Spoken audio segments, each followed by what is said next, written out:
Oi, gente, eu sou a Tati Bernardi, escritora e colunista da Folha de São Paulo, e este é o podcast Se Ela Não Sabe, Quem Sabe? Um projeto parte da iniciativa Todas, de conteúdo voltado às mulheres. E hoje nós estamos aqui para ouvir o que mulheres incríveis e com mais de 50 anos têm a dizer. A ideia é se reconhecer nelas, trocar experiências e aprender como viver com mais força e sabedoria. E hoje eu converso com a Regina Casé, que é atriz, apresentadora, autora, diretora, produtora. Bom, enfim, no Brasil todo mundo sabe quem é a Regina Casé.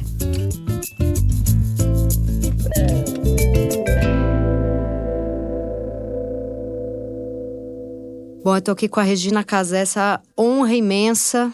Eu já paquero essa mulher há muito tempo, finalmente hoje deu certo. E a gente conhece a Regina por todo esse sucesso incrível, Asdrubal, Cambalacho, TV Pirata, Programa Legal, Muvuca, Eu, Tu, Eles, Esquenta, Que Horas Ela Volta, Dona Lourdes, do Amor de Mãe. A gente sabe todo esse sucesso imenso. Esse programa, Se Ela Não Sabe, Quem Sabe, é um programa que vem as mulheres mais incríveis do Brasil, mulheres com mais de 50 anos, mulheres sábias, viveram muitas coisas, e justamente é um programa para que todo mundo que escute a convidada possa aprender coisas, né? E a Regina acho que tem muito a ensinar. Então eu queria começar perguntando, Regina, que eu acho que é uma dúvida. Imagino que já tenham te feito essa pergunta, mas é uma coisa que sempre me emociona, assim, e me pega, que é, você foi criando fama, foi ganhando dinheiro e não abandonou a sua curiosidade de conhecer o Brasil, de fazer programas que falam de periferia e de mostrar o Brasil, e queria entender a sua paixão por isso, de onde vem? Então, primeiro eu também tô adorando estar aqui, porque a gente... Eu não diria nem que a gente se paquera, eu acho que parece que a gente já era amiga há mó tempão. Pois é, graças às redes sociais a gente tá aí nesse amor há um tempo. Isso, que eu estou super favorável, senão eu não conhecia filho de ninguém, lugar nenhum, nada.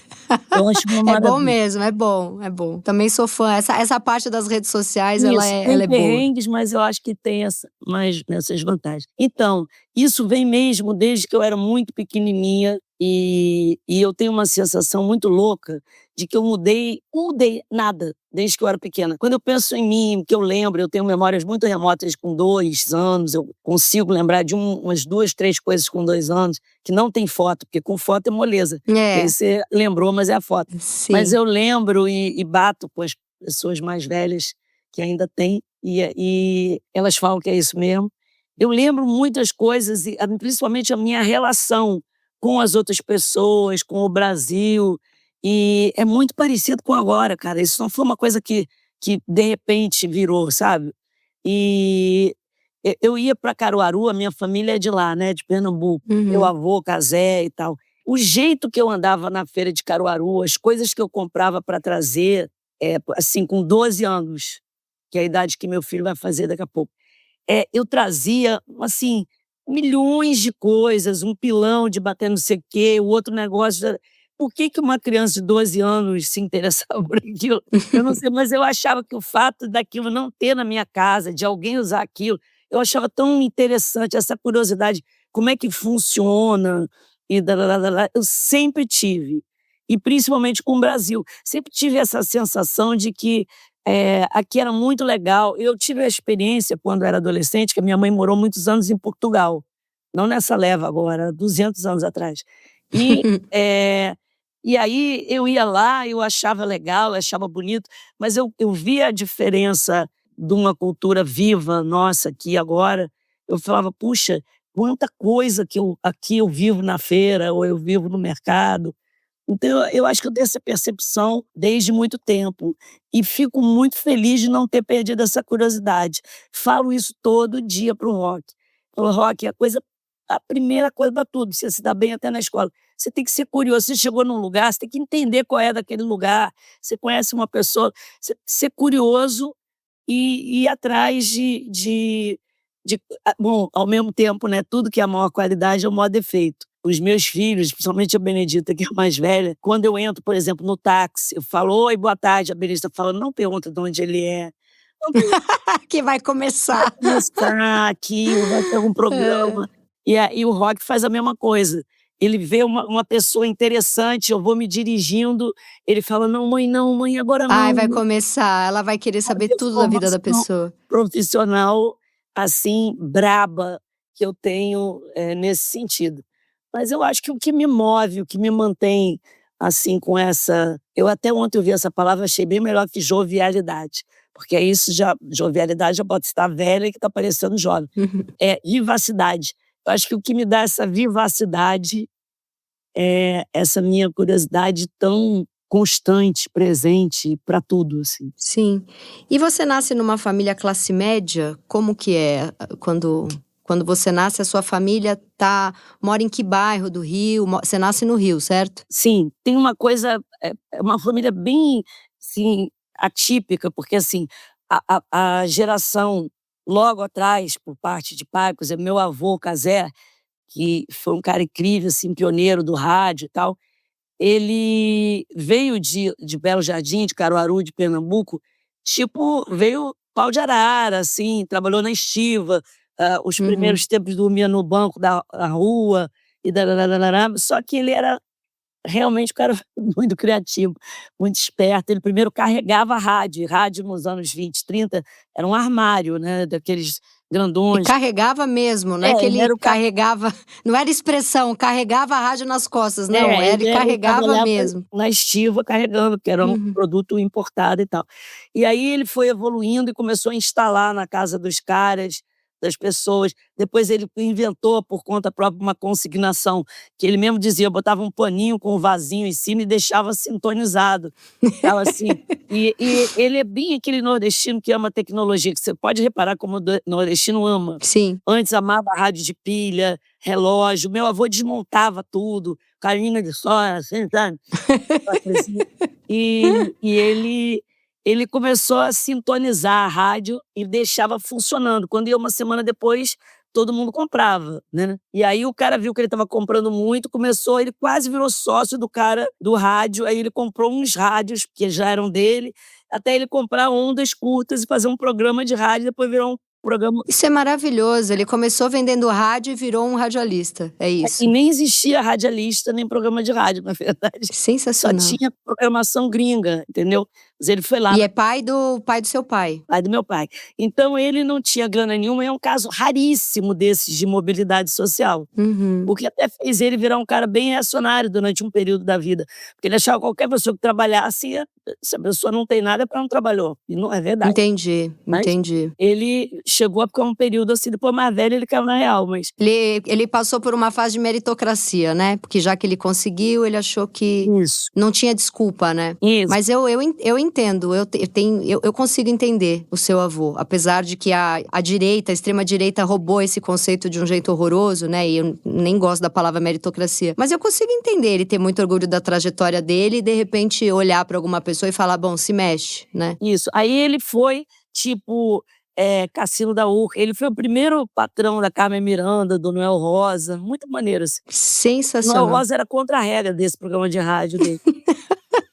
Então eu nasci Que numa história. família mais do que rica de grana, é cafona, mas é isso, mas rica disso, de vida e muito De conhecer interessante. pessoas incríveis, né. Aí ele foi morar numa casa em Copacabana e darararará. Aí meu pai e minha mãe já era uma segunda que foi uma classe média, assim, meu pai não tinha carro até eu ser bem mais velha, foi variando, ali ficou naquele classe média que sobe e desce, aí rolava uma coisa boa, ele parecia que ia ficar rico, ganhava uma grana Sei. e tal. Aí depois ele se estabilizou, começou a trabalhar na televisão. Seus pais são vivos? Não, os 2 já morreram. E eles trabalharam com o quê ao longo da vida? É engraçado que a minha mãe fazia teatro de bonecos, fantoche e marionete.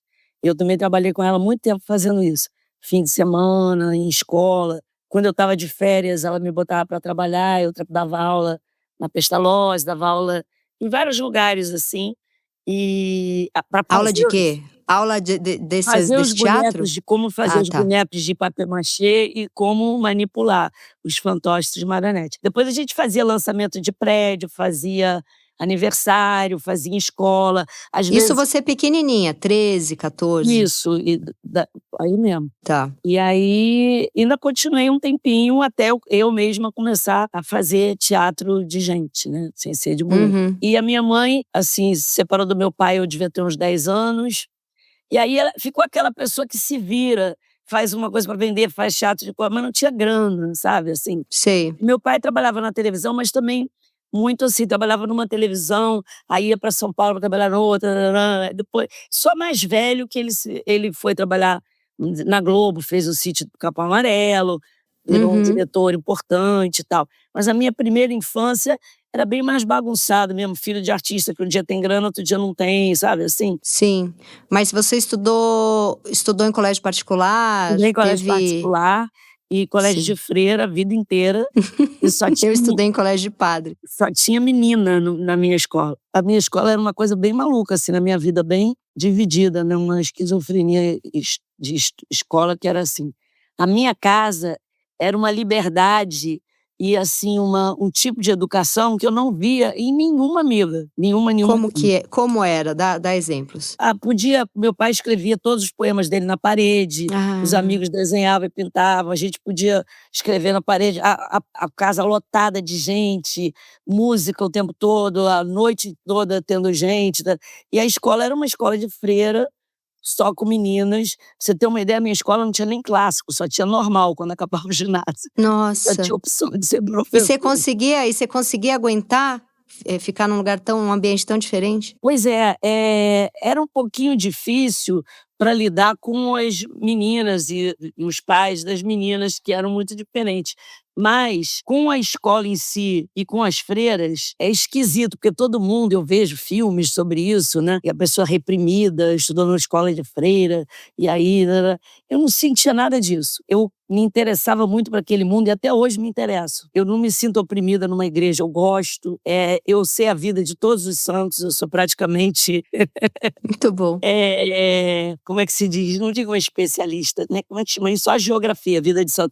Mas eu gosto, acho bonito e me interessa, e a liturgia e todos os rituais, tudo isso eu gosto. Então para mim não foi uma coisa opressora, Uhum. mais opressora era assim, todos os pais serem tão diferentes do meu, por exemplo, ia ter uma festinha quando a gente já era adolescente, todo mundo, e o pai e a mãe ficava ali sentada, segurando a bolsa, ou ela dizia: "Tem que ir embora porque o meu pai, me Tá mata muito se bravo? chegar até as 10". Meu pai não sabia nem onde eu estava, nem a minha mãe, a menor ideia.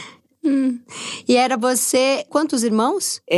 Nós somos 3 irmãs. 3 irmãs. E aí já que a gente tá falando desse colégio de freira, hoje a sua religião é candomblé. Então, eu fui criada numa família católica, mariana, minha avó conversava com Nossa Senhora assim como eu estou conversando com você, Uhum. então eu não posso jogar nada disso fora. Só que o candomblé apareceu na minha vida, vou contar a história toda depois, que é muito legal, em 1986, e só me trouxe maravilhas. Além de amigos maravilhosos, um cuidado constante, uma beleza, uma ausência de culpa e de pecado, e eu fui me aproximando cada vez mais. Eu não gosto de dizer que eu sou ecumênica, mas sabe o que eu acho que eu sou? Sincrética. Uhum. Eu sei que muita gente hoje em dia luta até contra o sincretismo como forma de afirmação, o que eu não condeno, mas eu acho o sincretismo uma das maiores riquezas do Brasil, a coisa mais linda, que por mais que possa ter sido gerada por uma opressão, Uhum. eu acho que resultou, assim como quase toda a nossa história de terrores e desigualdades, resultou numa coisa linda, uma riqueza.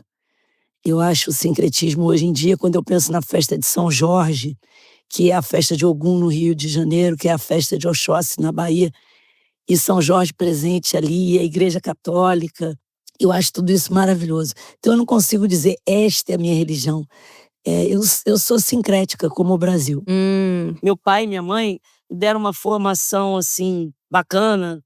Hoje em dia todo mundo pergunta: "Mas nossa, por que que você vai pra favela? Por que que você não sei o quê da", porque isso foi muito natural, eu fui muito educada. Hoje em dia diriam que eu teria uma educação, antirracista. Uhum. educação anticapacitista. Não era explicitado, mas O que eles faziam? Porque era justamente isso que eu ia perguntar agora, né? Eu comecei perguntando dessa sua curiosidade, principalmente em mostrar a periferia, contar histórias, que é uma coisa que sempre me emociona. E na sequência eu já perguntei dos seus pais, porque era justamente na pergunta que eu ia chegar agora. Porque hoje você é uma mulher que ganhou dinheiro, tem 2 filhos. Então eu ia perguntar a sua preocupação, como criar eles para não viver numa bolha, para entender esse Brasil, e como foi a sua criação lá atrás para que você tivesse se tornado essa pessoa hoje? Então, eu não tinha essa noção. Eu acho que a minha adolescência durou muito tempo, porque até, sei lá, um tempo atrás eu achava que eu não tinha nenhuma influência do meu pai, da minha mãe, que eu era eu mesmo, e tarará. E hoje em dia eu vejo que minha mãe já tinha, apesar de ter uma vida católica, dessa avó e dessa tia Julinha super marianas, e tudo que vinha do catolicismo era incrível. A gente montava o presépio já em novembro, a sala inteira quase ocupada pelo presépio.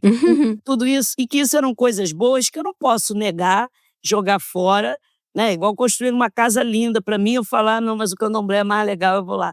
Só que o candomblé chegou na minha vida e aterrissou. Eu estou voltando na pergunta anterior, porque vai dar, Tá. nessa educação. E o candomblé chegou de uma maneira muito engraçada, não sei, porque talvez eu tenha dito isso numa entrevista. Eu não fui ao candomblé. Eu recebi um recado da mãe menininha do Gantuá, em 1986, dizendo que eu tinha que ir lá, que ela queria falar comigo. Eu fiquei apavorada, achei que ela ia fazer uma revelação bombástica, ou que ela ia dizer: "Você agora vai ficar aqui, não vai poder sair mais", ou alguma coisa assim. Aí eu fui, me lembro bem, numa festa de Oxóssi, Caetano me levou, me apresentou, falou, ó, e aí eu entrei no quarto dela, uma coisa incrível, imediatamente você percebia a grandeza, a luz, daquela mulher incrível. E eu falei: "Pois é, claro que a senhora quer falar comigo. O que era?". Ela viu que eu estava meio bolada, assim, ela falou pra mim: "Não, não, eu só queria conhecer a Tina Pepper".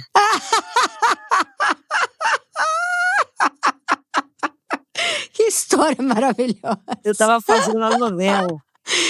Ai, muito bom. Não, e a Tina era uma febre, né? Eu lembro. Era, Era e uma também ela coisa tinha absurda. aquela peruca da Tina Pepper, Sim, e sim, Tina também Turner, né? e eu era da Tina Turner, desculpa. E também eu ia à praia todo dia, então eu ainda era mais pretinha. E depois de ficando velha, a gente vai clareando um pouco também. Então, ela achava, e todo mundo, e eles achavam, e também quando eu tive nos países de língua portuguesa, Moçambique, Angola, todo mundo achava que eu era preta, preta. Uhum. E aí quando chegava lá, ficavam na dúvida. "Como assim, você não é aquela da novela?", e tal. Em Moçambique disseram, eu cheguei lá em, sei lá, 2000 e tanto, e todo mundo falava: "Tina, Tina". Eu falava: "Gente, por que tá passando, não vale a pena ver de novo?". Falava: "Não, é porque esta foi a primeira personagem negra nas telenovelas". Olha só, Eles viam, que porque não tinha interessante. antigamente, né, Uhum. nada, nada. Então aquilo foi e isso também me colocou muito nesse lugar. Mas o que eu acho da educação antirracista é que meu pai e minha mãe nunca disseram: "Olha, você tem que respeitar essa pessoa porque ela é preta, você tem que tolerar esta religião que não é a sua". Mas a minha mãe, eu via que ela ia à missa com a minha avó, mas que ela tinha amigos do candomblé, ela ia à Bahia, ela me levava, na casa daquelas pessoas ou eventualmente até numa festa. E, por exemplo, meu pai, na minha casa, meu pai tinha inúmeros amigos pretos e alguns, assim, tipo de todo dia. O tio Haroldo, que graças a Deus ainda está vivo, eu digo que ele é a minha caixa preta, preto. E ele é a pessoa que tem todas as minhas memórias Sabe de tudo. infância, de samba e da vida da gente, e ele que me ensinou a sambar. Eu era salgueirense no começo, Ah, depois eu vi que você fez um aniversário pra ele. Você colocou no teu Instagram um sambão no aniversário dele, a coisa mais linda do mundo. ele é maravilhoso. Ele tem 96 anos e agora, depois do carnaval, teve um almoço que eu sambei com ele, pra você ter uma ideia. Muito bom. E ele ia na minha casa, ele e a tia Mary, que é a mulher dele, quase que diariamente, vivia lá. E as irmãs dela também, que eram pretas, e o meu pai trabalhava com Erlon Chaves, e ele estava sempre lá em casa. E o Dom, os amigos que eu me lembro mais do meu pai, todos eles muito presentes, não só eram artistas, como eram pessoas muito diferentes. Era muito natural, assim, não tinha um amigo preto, ou meu amigo preto, do meu pai. Uhum, Eu tinha uhum. muitos amigos pretos, como a minha mãe tinha amigas pretas. E também a circulação interclasses, isso eu acho que é mais importante. Por exemplo, a minha mãe não era assim, ela deixava eu ir na casa da cozinheira no domingo. Não tinha essa coisa que era uma concessão, isso, respeito, a tolerância. Era assim, eu ia passar um fim de semana na casa da minha avó em Santa Teresa, ou na casa da minha tia na Sé, ou ia passar um fim de semana na favela com a Marinete, que trabalhava lá em casa, e o marido dela, que era o Manuel, entendeu? Uhum, uhum. Era a favela da Catacumba, aquela favela ali na Lagoa, que agora tem os prédios bem chiques, mas era uma favela que ia até à beira da Lagoa, onde tem o Parque da Catacumba, Sim, sim. aquelas esculturas. Eu ia muito para ali e convivia muito com aquelas pessoas. Então, eu não tinha essa percepção quando era pequena, o que talvez até tenha sido errado, de que aquilo não era natural, que não era o comum para os meus amigos. Então isso talvez tenha sido uma dificuldade de relacionamento. Porque provavelmente na sua escola devia ter um monte de criança da mesma idade que os pais iam proibir isso, né? Totalmente. Uhum. E eu me lembro de uma pessoa do meu prédio, que era muito minha amiga, e que eu ia sempre à praia. Eu fui à praia a vida inteira, muito e tal, morava perto da praia. Se eu estudava de manhã, eu ia de tarde, se eu estudava de tarde, eu ia de manhã. E eu ia com essa amiga. E quando chegava fim de semana, eu ia lá, bater na coisa, e a mãe dela dizia assim: não, hoje ela não vai, não, porque fim de semana. Eu falei: mas por quê? Muita mistura. Nossa. Fim de semana não dá pra ir. E eu não consegui entender O que ela tá querendo dizer? Ela queria dizer que fim de semana tinha de tudo na praia, misturava todas as classes Exatamente. sociais. E Uhum. eu já sentia um interesse que eu sinto até hoje de chegar num lugar e ter pessoas ouvindo uma música que eu nunca ouvi ou vestidas de um jeito que eu não conheço. Eu já sentia. Então eu gostava mais desse dia que tinha mais mistura. Muito bom, muito bom. E quando eu viajo agora e antes de todos esses programas, isso eu já reparei. Mesmo agora que eu não estou fazendo Brasil Legal, o período que eu voltei a ser atriz, novela, que eu parei de fazer programas que têm interação, quer dizer, só ficção, né? Só dramaturgia, e não ter, assim, essa coisa corpo a corpo na rua, além de eu sentir uma falta danada, eu viajo de férias ou de fim de semana aqui com a minha família, e eles falam: Regina, pô, vamos ficar de bobeira. Porque eu falo assim, a gente foi para um lugar lindo na Bahia, Ponta do Curral, eu vi na internet candomblé elétrico, era um negócio genial. Vi na internet, alguém mandou porque achou que eu ia gostar. Uhum. O cara fez em 53, como se fosse assim um palquinho, que tinha todos os orixás, ele ligava e mexia, mas fazia o Que movimento sensacional. perto de cada um, e tarará, e com a música. Isso em que cidade? Então, aí eu fiquei assim: puxa, eu acho que isso é perto, porque é na Bahia. Aí comecei a procurar no mapa, descobri onde era, estava abandonado, num hangar, que também não funcionava mais, num campo de pouso, numa cidade perto de Valença, uma cidadezinha. Descobri o cara que tomava conta, que tinha chave. Viajei 2 horas de carro com o Estevão reclamando, entendeu? Por gravação. Ah, Regina, já inventou mais uma. E nem era para aparecer no programa, era só porque você tem essa curiosidade e pronto. Como valeu a pena? Ele chegou lá e ele falou: pô, Yaya, ainda bem que você trouxe, porque era maravilhoso. E o caminho todo é a rota do dendê, você anda pela estrada com aquele monte de dendê que fica pronto para o cara recolher depois, sabe? Cortado, os coquinhos. Aham, sei. Cor de laranja, marrom, verde, amarelo. Lindo. É uma coisa maravilhosa, melhor do que qualquer galeria de arte. E aí, vale a pena, entendeu? Mas dá trabalho. Sim, muito bonito. Bom, você falando já está respondido, né? E os seus filhos, enfim, são seus filhos. Eles já nascem com esse gosto pelo Brasil e pelas pessoas, né? Não, dá trabalho de novo. E isso foi importante. Nada é tão fácil, né? Na Não, hora de eu educar. acho que para tudo, para uma relação interracial, uma relação interclasses, uma relação de idades diferentes. Uhum, Agora uhum. eu vivo isso muito depois que eu fiquei velha. Isso tudo tem que ter tanta intencionalidade, tanto desejo em relação ao outro, tanto impulso, sabe? Não é só proatividade, intencionalidade. Você tem que ficar atenta, você tem que ficar vigilante, porque se você bobear, você só anda com pessoas da sua idade, da sua classe social. Do seu meio social, é. Não é só aquela bolha que a gente chama de bolha na internet, é Uhum, muito uhum. mais. Na escola, todas as crianças vão viajar para o mesmo lugar. Teve um dia que meu filho falou assim: mãe, a professora estava falando da Bahia, e aí perguntou quem já foi à Bahia, eram quase 30 alunos, ele levantou a mão e falou: mãe, eu era a única pessoa que já tinha ido à Bahia. Nossa, mas para a Disney metade já foi, é isso que é Pois triste. deve ter ido muitas vezes. Então, você tem que ficar ligado. Eu tento participar, intervir o máximo na escola do meu filho. A gente, junto com a escola, e uma turma maravilhosa, que hoje em dia até eu estou afastada porque já anda sozinho e eles tocam com o maior amor um sistema de bolsas, que é o Janelas Abertas, para que justamente tenha crianças não só de outras classes sociais, mas inclusive tendo, o que é raro numa escola particular, mais de 70 crianças pretas. Muito bom. Porque eu não queria que ele fosse o único preto na escola. Exatamente, E ao mesmo tempo, exatamente. mas isso tudo, é isso que eu estou dizendo, dá um trabalhão e tem que ter muita intencionalidade. Se é deixar rolar, não rola. Não rola. Não rola mesmo, tem que É sempre um esforço, né? se empenhar. Agora, ele ainda é pequenininho, a Benedita, que já está grande, me dá uma sensação boa. Não é nem de dever cumprido, é de estar rolando bem, assim, porque quando a Benedita falava para mim, adolescente, todos os amigos iam para uma festinha na Barra, ela falava que ela ia no show do Sorriso Maroto, no estacionamento. Você falava, deu certo. Mercado Extra em Santa Cruz, entendeu? É um domínio da cidade, da geografia, né? Das histórias da sua cidade, do seu país, de pessoas de outras classes, de pessoas de outras cores, de outras religiões. Isso tudo, eu acho que não só aumenta os horizontes, as possibilidades da vida dela, como faz ela viver com menos medo, né? Que eu acho que o que dá medo na gente é o que a gente não conhece, né?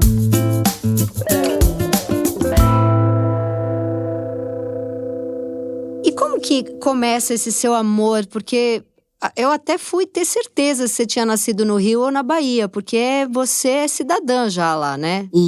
Tem esse amor absoluto, você vai todo ano. Como começa isso? Bom, é o lugar mais lindo mesmo. Eu, quando vou lá, é uma energia, assim, é uma coisa inexplicável.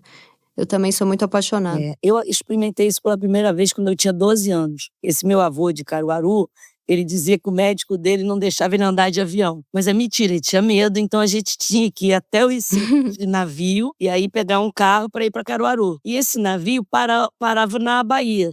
A primeira vez que eu fui, que parou em Salvador, imediatamente eu tive uma sensação, mas assim, fodida de pertencimento, mas muito clara, sabe? Assim, falaram, cara, aqui dá pra... Cheguei. Daqui dá certo pra mim. Aqui eu acho o pessoal legal, o pessoal me acha legal. Tá tudo certo, entendeu? Muito bom. Começou novinha, então. E eu percebi isso, assim, num lampejo, mas eu não tinha autonomia pra ir lá, nem nada. Aí comecei a ir quando eu tinha 20 e poucos anos, sei lá, 23. Eu acho que foi o primeiro verão inteiro. E de lá pra cá eu nunca faltei. Nunca mais parou de ir. Isso eu mereci ganhar o título de cidadã, realmente. Cidadã. Porque eu lutei muito por isso. É isso, eu sou muito, eu entro muito mais em conformidade, eu me adequo mais. Por exemplo, do Rio para São Paulo. Às vezes eu tô aqui, de sandália havaiana, barará, e vou num lugar, vou no dentista. Se eu for a São Paulo e for fazer uma consulta médica de sandália havaiana, no elevador eu já vou ficar morrendo de vergonha, né? Parece que você vai te dar uma cuia para pedir uma esmola, sei lá, uma coisa assim. O que aconteceu com Regina Casé, né? Vai aparecer no Google. Aí eu me adequo a um outro jeito de estar e tal, que é óbvio, em cada lugar. Mas, na Bahia, é isso violentamente contrário. Por exemplo, aqui uma roupa que eu ponho, que aqui no Rio já podem me achar bagunçada, lá o pessoal fala, que linda! Tá patricinha, hoje tá patricinha.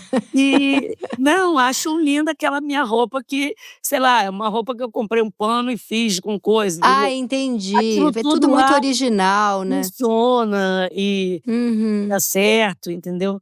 E depois a coisa que eu mais gosto, dizer a mais, mas das 3, 4 coisas que eu mais gosto é dançar. Dançar e ver alguém dançar bem. Cara, ver alguém dançar bem, às vezes eu paro de dançar em respeito a outra pessoa na Bahia. Porque, modéstia à parte, eu sambo direitinho, bonitinho. Mas quando eu vejo uma pessoa sambando lindo, eu fico até parada, assim, em respeito, sabe, de tão bonito que é ver alguém dançar bem e tal. E adoro, seja passinho, seja funk, seja samba, balé cla eu adoro ver alguém dançar e adoro dançar. E lá na minha casa, por exemplo, na Bahia, tem uma varanda, eu já fiz esse teste, a gente brinca e quando tem visita. Nunca, mesmo que seja 3 horas da manhã, se você for lá, você ficar quietinho, em silêncio, Tem um fundinho musical. tem uma batucada. Aí Ah, é incrível isso. qualquer hora, pode ser em julho, em agosto, não é só no carnaval. Você vai ouvir lá atrás, tem o lá longe tem. Isso, faz com que eu dance todo dia. Bom demais. Isso para mim é muito Bonito importante. demais. Regina, você, antes de ter sua filha, você passou por alguns abortos, né? Foram fases assim. Como foi passar por isso, né? Tantas mulheres passam e não é um luto que é muito falado, né? Só que é uma dor imensa. Como foi passar por esses abortos? Você teve 2 ou 3, não é isso? Sim, foi muito difícil, porque a gente queria muito, a gente estava casado e muito apaixonado, o Estevão não tinha filhos, Uhum. e eu engravidei naturalmente, não foram tratamentos nem nada, então toda hora parecia: "Ah, agora deu certo e tal". E uma das vezes avançou bastante, e quando eu perdi já tinha quase 4 meses já tinha, e teve que ir para o hospital, fazer aquele negócio todo e tárárá. Uhum, uhum. E aí foi muito difícil, principalmente porque até hoje a gente não descobriu, essa incompatibilidade. E no caso, por exemplo, do Estevão, a gente sofria porque vinha até o resultado. Dessa vez no hospital eles recolheram o material, analisaram e dizia tudo direitinho, assim, sabe. E Uhum. não sabia por que que aquilo tinha acontecido, por que que naquele momento interrompia. Alguma incompatibilidade cromossômica que chegava a uma altura que aquilo não dava certo. E aí acabava perdendo o bebê. Mas dizia feto do sexo masculino, não era assim, uma malformação, alguma coisa. Então, a gente Entendi. sofria muito que a gente não conseguia entender por que que aquilo estava acontecendo, nem como tratar, nem como procurar de outro jeito. E paralelamente a gente sempre quis ter um filho por adoção. Eu acho que o Uhum. Estevão e eu, isso era uma coisa que os 2 queriam muito, porque talvez até por tanto que a gente viajou pelo Brasil todo e por todos os lugares que a gente ia, a gente via tanto de crianças, precisavam demais encontrar alguém, encontrar uma família e tanto é que quando a gente se dispôs a adotar, a gente não colocou no processo nem idade, podia ser mais velho, podia ser, menino, menina, ter irmão, não ter, ser branco, ser preto, porque a gente falava assim: "Ah, uma hora vai", e demorou. Eu achei que ia ser moleza, até porque o processo era tão aberto, mas aqui no Rio foi muito confuso. Demorou quanto tempo? Então, demorou 8 anos, mas não só porque o processo demorou. E Nossa! neste intervalo, ou durante esse período, o Estevão teve o acidente dele, que foi muito grave. Pois é, eu ia te perguntar disso. Ele ficou 2 anos, né, fazendo fisioterapia, em cadeira de roda. E mesmo depois ainda com muitas restrições e tal. Uhum. E aí a gente dentro desses 8 anos teve um hiato muito grande, que era impossível pensar nisso e quanto mais botar em prática. Então não Uhum. foram 8 anos só tentando, mas aqui no Rio foi difícil, e aí depois a gente entrou no cadastro nacional e onde a gente encontrou o nosso filho na Bahia. Então Ah, que demais. Como foi no dia que você conheceu? Ele tinha dias, meses? não, eu até nem queria um bebezinho, eu achava primeiro que eu já era velha e depois que, tanta gente só quer bebezinho, já que a gente não fazia questão desse bebezinho, poderia ser uma criança mais velha, o que seria bom para ela. Uhum. Mas realmente aconteceu de uma criança, filha de uma amiga minha, que é assistente social, ter dito para ela: "Ô mãe, eu acho que eu vi o filho da Regina". Nossa, que coisa mais linda. Foi assim mesmo. E aí eu falei: "Mas é bebezinho". "Não, Deus, não é criança muito pequena, você tá doido". E aí a gente também já estava muito sofrido de tentativas que não deram certo, Uhum, uhum. e crianças que a gente se envolvia e que eram reintegradas à família biológica, e aí sofria pra caramba. O Estevão não queria nem mais ver. Falou: "Não vou, não". A gente foi assim no último momento, eu falei: "Não custa nada", ela falou tanto. E aí quando a gente chegou lá, aí mais uma vez, Olhou aquele bebê. porque eu não achava, eu achava que ia ser um amor. Se todo amor é construção, esse eu achava que eu ia carregar cada tijolinho, né, assim, Uhum. porque se quando você tem um filho, demora para você entender, né, que é aquilo, o que tá acontecendo, Sim, sim, sim. é difícil pra caramba, imagina, assim. Mas não foi assim. Não acho que com todo mundo é igual, nem tem que ser igual, nem nada disso. Mas a gente olhou para o Rock e nem eu nem Esteiro tínhamos a menor dúvida de que tinha demorado aquele tempão, porque a gente tinha que encontrar com ele, e É era mesmo, bateu desse jeito na hora e já. era ele. E aí a gente não podia ter ele imediatamente, teve que ter toda o processo legal até isso acontecer e tarará tarará. E nesse período a gente sofria como se já o filho da gente estivesse longe da gente, Nossa, que bebezinho, um incrível, negócio que bem louco. incrível. E na primeira noite que ele dormiu aqui em casa, eu me lembro que eu botei ele para dormir. Na verdade, a primeira noite eu dormi no colo dele. Ele tinha uns 5 meses, eu encaixei ele num cantinho, assim, do sofá, e eu estava exausta emocionalmente, tudo. Eu deitei no colo e quando eu cochilei, eu falei: "Meu Deus", eu dei aquela cochilada. Aí botei ele na cama, botei ele para dormir. Quando no dia seguinte, imediatamente eu fui ver se ele já tinha acordado, assim, ele estava rindo com as perninhas balançando e eu olhei para ele e até eu me lembro que eu falei para Benedita, eu falei: "Benedita, você não vai ficar braba comigo, mas eu já gosto do Rock igual eu gosto de você". Sensacional. Instantâneo, assim, tipo, caiu um raio, sabe, frum. Aham. Nossa, que bonito, que história bonita. E, Regina, você teve alguns relacionamentos longos antes de conhecer o Estevão, mas a impressão que eu tenho, tudo bem que é uma impressão de rede social, de entrevistas suas, mas é que vocês se encontraram na vida e era é um grande amor mesmo, né? Uma parceria assim como se tanto você quanto ele, vocês tivessem esperado todo aquele tempo para vocês se conhecerem, para um chegar até o outro. Como se vocês tivessem vivido coisas para se preparar um para o outro. É a impressão que eu tenho, de um grande amor, né? Eu nunca abandonei meus outros amores. Eles continuam. Ser amiga de todos. Não sou amiga, eles são muito presentes na minha vida. O Uhum. Izzy Herbini, que é o pai da Benedita, não só porque é pai da Benedita, mas, por exemplo, ontem ele me ligou de manhã e quando eu olhei a gente estava no telefone há 1h30, assim, Uhum. falando no vídeo e lembrando coisas. Ele tinha ido ao show do Gil e aquelas músicas todas fazem parte, e principalmente aquele recorte de uma época que a gente viveu muito junto. E a gente lembrou um monte de coisas incríveis e bonitas. Então eu não deixei de amar nenhum dos meus amores. Isso é muito legal, não me arrependo de nenhum deles. Muito legal, muito legal.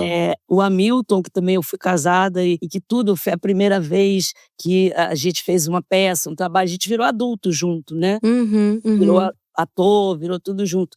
Também veio aqui dia 29 com a mulher dele comer nhoque, quando a gente olhou, ele estava de madrugada olhando fotos e achando fotos antigas nossas e etc e tal. Eu tive um relacionamento, um pouco mais curto, de uns 4 a 5 anos também com o Carlão, que era um médico acupunturista e tal, mas que também eu tenho uma relação muito amorosa e muito carinhosa. E o filho dele, depois de mim ele casou, que eu também me dou muito bem com a mulher que ele casou depois, ele casou com uma pessoa, com a Lúcia, que tem um restaurante. E o filho fica no caixa, já é adulto, Uhum. e fica no caixa. E ele me atende muitas vezes, porque é de pesar. E aí a gente tem um carinho enorme um pelo outro, e ele falou: "Eu quase fui seu filho", eu falo: "Ele quase foi meu filho". Demais, E demais. eu adoro ele também, Caetano que ele chama. Então, eu não acho que eu me arrependi, nem que eu abandonei esses amores não, e nem que eles foram só preparatórios, nem utilitários. O que eu acho que aconteceu com o Estevão, é que é diferente, não foi porque era mais porque a gente estudava junto, que às vezes é um motivo, porque a gente trabalhava junto. Ao contrário, tem uma diferença de idade de 14 anos, quase 15 para ele. Eu já tinha uma coisa profissionalmente muito consolidada, de grana também. Ele estava saindo da faculdade, fazendo filme em preto e branco, curtas. Uhum. Sim. Tudo era muito diferente. Então era tudo muito contrário, assim, sabe. A gente contrariou as estatísticas, como diz os racionais.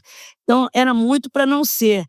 E esse jeito que a gente deu para ser, e também eu acho que as coisas que aconteceram na vida da gente, até o acidente dele, até a gente passar tanto tempo querendo ter um filho, demorar tanto para ter um filho, e ele ter vindo por esse caminho, que também foi um caminho duro e difícil, isso consolidou muito. Eu não acho que todo mundo tem que sofrer para aprender as coisas, não. Eh, e nem gosto dessa ideia. Mas que sofrendo você aprende, isso não tem dúvida. E cuidando, né? Eu me apaixonei pela minha filha cuidando dela. Sim. E os relacionamentos longos que eu tive, meu ex-marido, alguns namorados que eu fiquei mais tempo, em momentos assim que a pessoa estava passando por um luto ou por uma questão de saúde e eu pude, de certa forma, estar ali do lado, isso faz, não sei, isso ensina a gente a amar mais a pessoa. Eu entendo o que você está falando. Sim. Né? Nesse cuidar vai criando um vínculo muito profundo. Não sei se eu tô falando que toda mulher é meio materna, é meio perigoso dizer isso. Não, eu acho que você está certa. E o cuidar não necessariamente é maternal.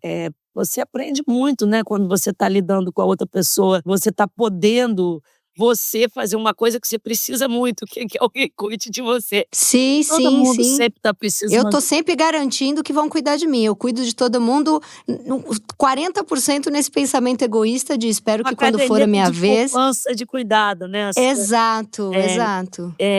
Mas eu acho que no meu caso com o Estevão, além da afinidade, volta e meia eu brincava que a gente viajou 30 anos para o Brasil, era só hotel muito ruim, era só estrada de terra, era só lugares Mas muito... você já tinha grana, né? Por que vocês faziam isso? Porque os programas que a gente fazia, os lugares que a gente queria ir, os interesses que a gente Ah, tinha. sim, E a sim, gente não era do tinha como Brasil chegar. Legal, Central da Periferia.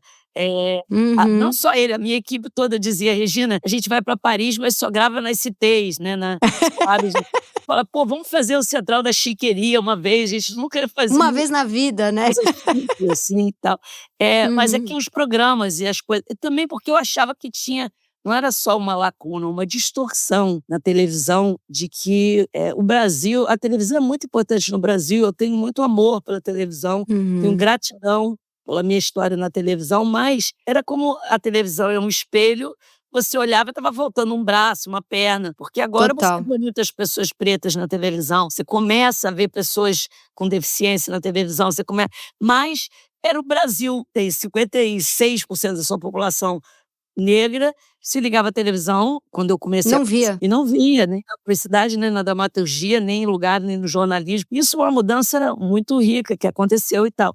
Mas quando eu comecei a trabalhar, não é assim que eu abandonei a minha carreira de atriz, eu fui uma pessoa muito boa, me imolei, mas eu, sinceramente, quando eu tinha que escolher entre fazer uma novela, um filme, e fazer um programa que me levasse a ver o que me interessava do lado de fora, na tela, eu falava: "Bom, se ninguém está fazendo isso, então eu vou ter que continuar aqui, vou ter que fazer isso". Não, perfeito. E acho que você fez escola também, né? Porque eu vejo agora o Paulo Vieira, ele é muito fruto dessa televisão que você fez, né? Todo mundo Algumas fala. pessoas. Entra o programa dele no ar, eu recebo 30.000 mensagens.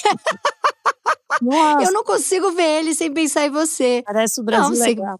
Quem sabe a gente É. até não faz uma coisa juntos. Eu até outro Eu dia acho que vocês deveriam fazer algo juntos, porque porque fica são duas quase que uma figuras tão coisa criando amadas. um clima meio assim, é igual o Brasil legal. Aí outro dia eu falei para uma amiga minha que agora é diretora lá na Globo, eu falei: "Por que não junta eu e o Paulo Vieira e a gente visita aqueles lugares e vê aquele lugar que eu fui, como é que está o Brasil agora naquele lugar?" E faz Uhum. isso. Uma ideia boa, vamos ver se a gente... Não, ele é maravilhoso. Quero dizer uma coisa sobre o Estevão, que para ele não foi fácil, você imagina? Casar comigo já depois disso tudo e com essa situação, você está falando do amor. Eu acho que também isso deu tão certo e ficou assim, mais uma vez pela intencionalidade, o empenho. Eu nunca tinha me casado, o Estevão fez questão, ele só veio morar... Casou de noiva? Casou de noiva? Eu fiquei noiva. Ele deu uma aliança na mão direita, fiquei noiva 1 ano, casei de véu, grinalda na igreja, casei no civil. Eu falava assim, ainda bem que a minha mãe morreu, porque ela ia rir, ela nem vinha, porque ela não vinha civil. E ele estava certo, porque se não fosse aquilo, depois daquela história toda e de tudo que tinha acontecido, ia ser a caseta pegando um novinho, entendeu? Entendi, entendi. Ele entendeu que ele tinha que respeitar e que ter um compromisso e que ia dar trabalho a gente ficar junto e que para dar certo tinha que... E ele tem uma saúde mental muito melhor que a minha. Isso também conta muito, entendeu? Eu sou... É que hoje em dia mudaram os nomes, mas eu sou uma pessoa muito desesperada, muito nervosa, Ansiosa, ansiosa, tudo isso. E o Estevão o tempo todo calmo, mais centrado. tranquilo. E eu acho que isso ajudou muito. É muito bonita a E o amor relação, da gente assim. é muito bonito mesmo. Muito bonito mesmo. Dentro ainda dessa questão de dar um conselho, contar um pouco a sua trajetória para quem está ouvindo e passa por algo igual, como que foi para você momentos em que você sofreu vendo seus filhos sofrerem algum preconceito? Você tem o Rock, que é uma criança preta, e você tem a Benedita, que nasceu com uma questão de audição, certo?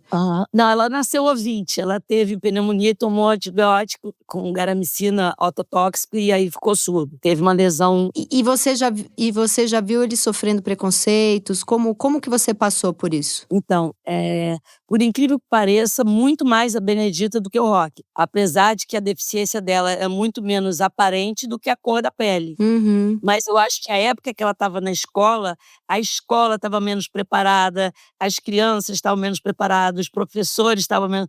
O mundo todo.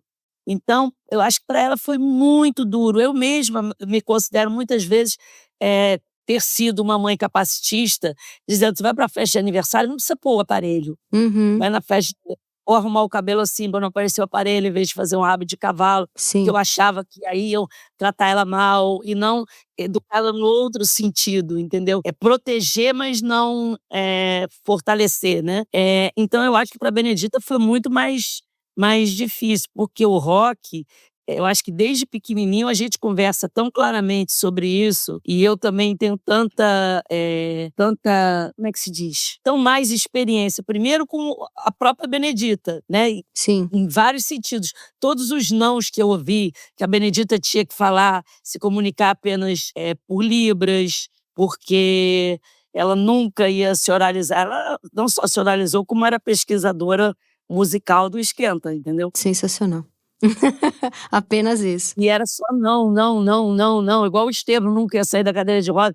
Eu aprendi a não... Isso também é terrível de dizer, não é que basta você não acreditar no não que a pessoa vai andar ou que a outra vai começar a falar, não é um milagre bíblico.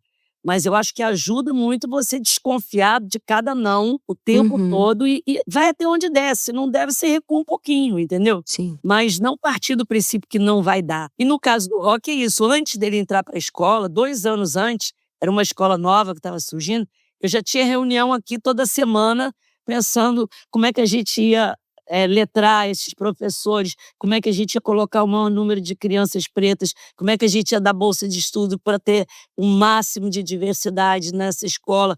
Então eu acho que ele já veio mais... E conversa com ele mesmo, ele fala claramente comigo sobre racismo e tudo, entendeu? Sensacional. Quando eu percebo qualquer coisa em relação a Benedita ou ao Rock, nesse sentido do preconceito, cuidado comigo, que eu viro onça. Não, leoa, né? Mãe. No meu caso é onça. Onça. Só pra gente encerrar, Regina, você tá maravilhosa e não entrou na pira de fazer um monte de coisa na cara, né? Na verdade, eu não tenho nenhuma gota de botox. Aliás, acho que eu preciso muito. Só sou indisciplinada e tenho medo de ficar esquisita. Então, eu nunca mexi no meu olho, na minha cara, na minha boca, nada. Mas eu já tirei o papo. Eu fiz uma novela e aí o diretor falou: Regina, você não fica de lado. Quando você fica, você põe a mãozinha.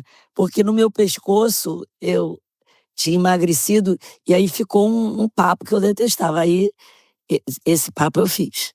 E foi ótimo. Tá linda.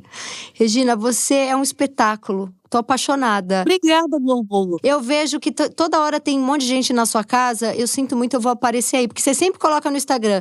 Tava aqui de boa na minha casa, apareceu fulana, ninguém nem avisa, chega na minha casa, então vai ser isso. Quando eu estiver no Rio, eu vou aparecer aí. Mas pode aparecer mesmo, você tá convidada, não vai ser penetra. E se você for penetra em qualquer festa minha, você vai entrar, porque o meu pai me ensinou uma coisa: nunca barre um penetra. Eu falei: por quê? Ele falou: porque ele tá afim de ir pra festa. Ele gosta de festa. Ele se esforçou a ponto de ir sem ser convidado. Ele gosta. Tem um monte de gente que acha chato a música alto, que quer ir embora, que está ali por obrigação. Não barra penetra. Então você tem... Ele é o que mais está a fim de estar ali. Maravilhoso, seu pai. Regina, muito obrigada. Você é incrível. Eu te agradeço, adorei. Não conversar com você, que eu queria ter te ouvido muito mais. Mas como era uma entrevista, né? Não, a gente ainda vai se ver muito. Obrigada. Tá bom, beijo. Beijo. Obrigada a você que nos ouviu até o finalzinho. Eu sou a Tati Bernardi e este foi o Se Ela Não Sabe, Quem Sabe? Um podcast da Folha de São Paulo que faz parte da iniciativa Todas. Este projeto tem roteiro meu e produção da Zamundo Estúdio. Até o próximo episódio. E segue a gente para saber quando tem programa novo.